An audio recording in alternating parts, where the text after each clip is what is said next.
it's Shannon Popkin for our fifth 5C challenge recording. So, how have you been doing on this? We're going to talk today about no comparison.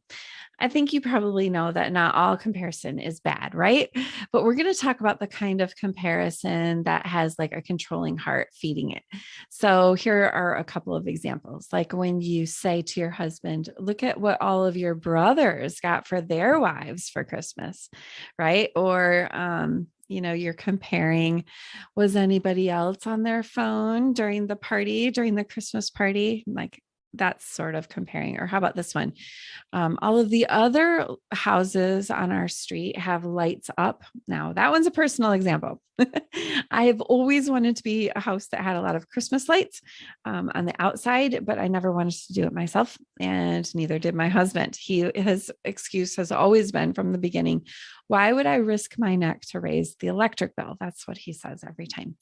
And then when we moved into this house, I was so excited because then the previous owners gave us this big box of Christmas lights, and they had this little diagram on the side of the garage to show where to plug them in so that they would be on the roof peaks. And I was so excited. I thought, he doesn't have any excuse now. Well, that wasn't true because he did find an excuse for himself. He said, same thing.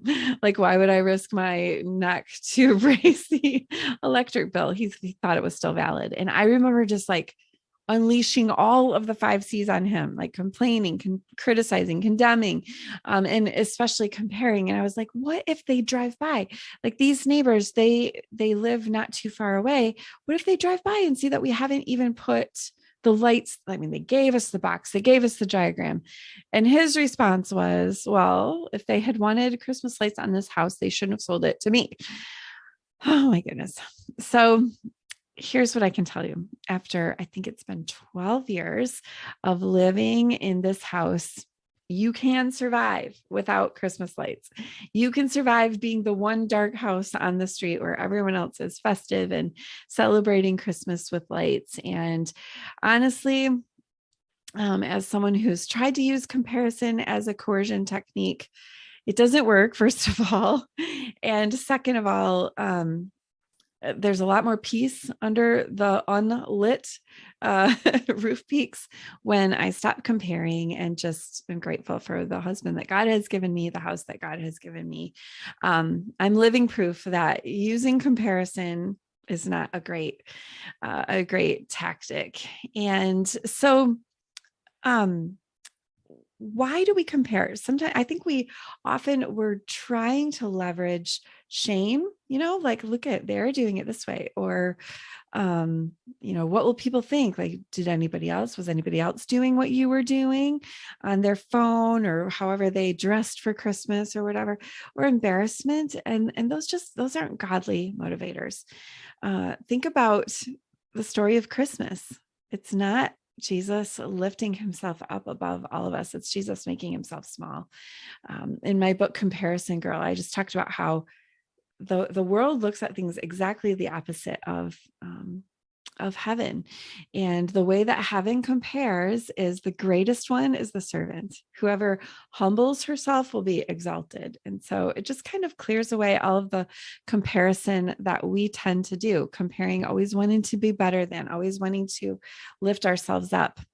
Jesus did the opposite. Isaiah 53:12 says that Jesus poured himself out unto death. He emptied himself. He was humble.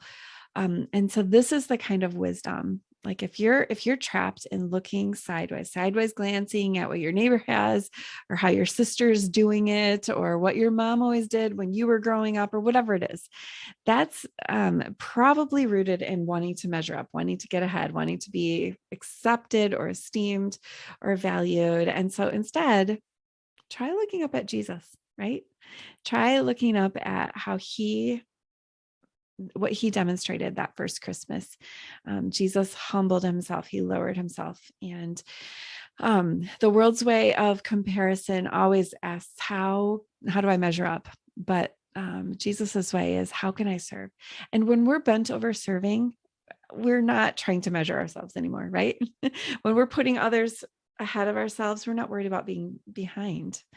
When we're lifting somebody up, we're not worried about like being beneath anyone. And so I think that is heaven's way, but it also is, it's freeing. It frees us of comparison. So check your words, check who's the person that you're tempted to compare, and, use that as a coercion technique, and, close your mouth, but also deal with your heart attitudes of why would you be trying to leverage comparison to get control this Christmas? I hope that you have enjoyed this 5C challenge. And it doesn't have to end today. We're just making it a 5-day kind of reset. But I hope that you'll continue the challenge. Keep your cards up, keep praying. You decide when it's over for you. Maybe it should be run through Christmas or through New Year or some other date, where you're just going to kind of focus on this and hold yourself accountable.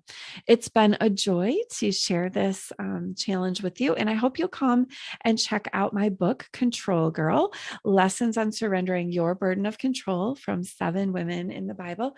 Go to controlgirl.com. We have lots more of these sorts of challenges and series for you there. I'd love to connect with you more. Thanks for joining me.